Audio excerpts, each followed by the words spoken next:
What is going on, everybody? Today we are going to take a look at my personal favorite EDC pens that there really is.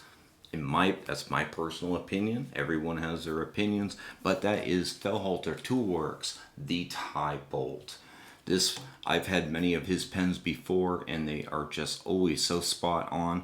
And I've actually got a whole bunch more coming in of different variations. This one here, in particular, is in the Parker style. The TiBolt also comes into a G2 version, and then there is the tiny bolt, which is even shorter, and I have one of those coming into the channel too, and that uses G2 also.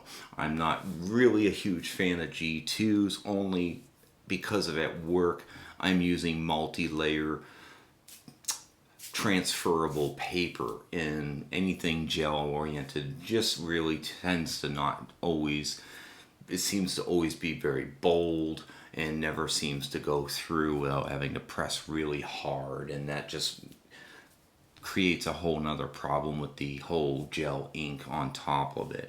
But anyway, that aside, that's my issues at work. Gels are great when I'm not at work, doing basic other writing tasks throughout the day when I'm not working. But anyway, today we are going to just discuss and take a look at really the fit and finish that I think really makes Fellhoelter's pens really shine. He's really just always spot on. There's nothing that slides out of his hands, out of Brian's hands, is subpar by any standard. Now, we should expect that because, in all honesty, his pens start at $150 and they go up drastically from there. This one here in particular has a dragon scale pattern, and it is $220 is what I paid for it. So it's a pretty pricey pen, especially, but it also is kind of more your luxury EDC pen also. I mean, when it comes to pens, you can spend up to $500 for fancy office pens. So when it comes to pricey pens, it's really, there's no level. Pens get pretty crazy. But when it comes to EDC, I think Fellhoelter definitely shines a little more above some people, in my opinion. Again, my opinion. Everyone has their own opinions. But anyway, let's go ahead and take a look at this particular pen today. Okay, guys, so here we are, the TiBolt. Nothing super fancy as far as packaging, which is not unusual for a lot of titanium pen EDC pens today. Not that I really particularly care. I'm not carrying this around all day. I'm carrying this around. So anyway, there's the dragon scale pattern. As you can see, very well machined on there. You've got your nice rounded bolt. And then you got just in general your overall perfect aspects of the pen. Now, the thing that I really like about his machining is it's really spot on. You can really feel it when you kind of move your hand around, but it's not overly aggressive, but it's not under aggressive either. And I think that's a very important aspect when you're really thinking about using a pen all day. You have to have a certain amount of traction, especially for me, who I'm using multi-layers, transferable layers, and I have to tend to press moderately pretty hard to go through. And there are like 4 layers, excuse me, 4 layers, and you have to press fairly hard, which is kind of why a gel doesn't work so great for me. But the other thing that really his pens really shine is that bolt action. It's hard to even explain until you really start using bolt action pens, especially overall, just all the variations of EDC pens that are out there. This action is just really something it's really hard to even put into words.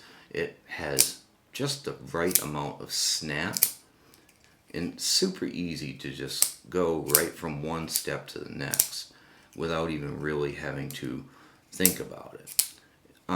Some of the pens that I've more recently have review, or in the process of reviewing, I should say, really surprisingly stiff. Now they're super snappy, and that's nice, but I think really when it comes to using a pen all day, I mean, I'm not doing couch reviews. I mean, I'm out there using a pen all day, and I need to be able to use it. I don't need to be struggling every time I want to go and open my pen. Not to mention, if I'm fidgeting with a pen, which is something I like to do. I love to fidget with pens, and I love to fidget with knives. I kind of get fidgety from time to time, and I kind of like the idea of fidgeting. This pen, these pens, all his pens. I've had numerous pens before this one, and they're just all the exact same. Super fidgety, super comfortable overall in the hand. You just always feel like you just have no problem with just using his pens all day. They go in and out of the pocket good. They don't sit super deep, as you can tell, but they really do carry really nice, and the action is just so enjoyable. It's just, there's no real thought process that comes into it, and yet it has a snappiness that is just really, I think, the more I dig into pens and all the different pens, he just still is staying a cut above the rest. But with that being said, they are pricey, and that is something that a lot of people can't get over. But if you're a collector, it's something that you do, it's a rabbit hole that you can go down. Everything is swappable. You can do milled pocket clips. All these ends are swappable. You can do Mokotai, Damascus. He does stylist if you're using a tablet all day, which I want to get to because I do use a tablet also. So he does have those. All the parts and various parts you can get. You can swap everything out. These things are so customizable. They can be really hard to get though from time to time. They really can. And that can be the biggest challenges, and that also can really, especially on his more custom Cerakotes and different anodizations, they can get pretty pricey pretty fast especially on the secondary market, because the demand is just so high. But it's really, when you get one in hand and you actually use it, you really start to understand why his pens are so popular. So I've gotten a couple of these pens that I'm going to be showing on the channel from Knife Joy. They've gotten a whole bunch in lately and still have a bunch in stock. They seem to be very much on their A game with trying to get Fellhoelter pens in. So I would always check them if you're in the market to get one. Another place for his more custom, even more expensive ones would be Arizona Custom Knives.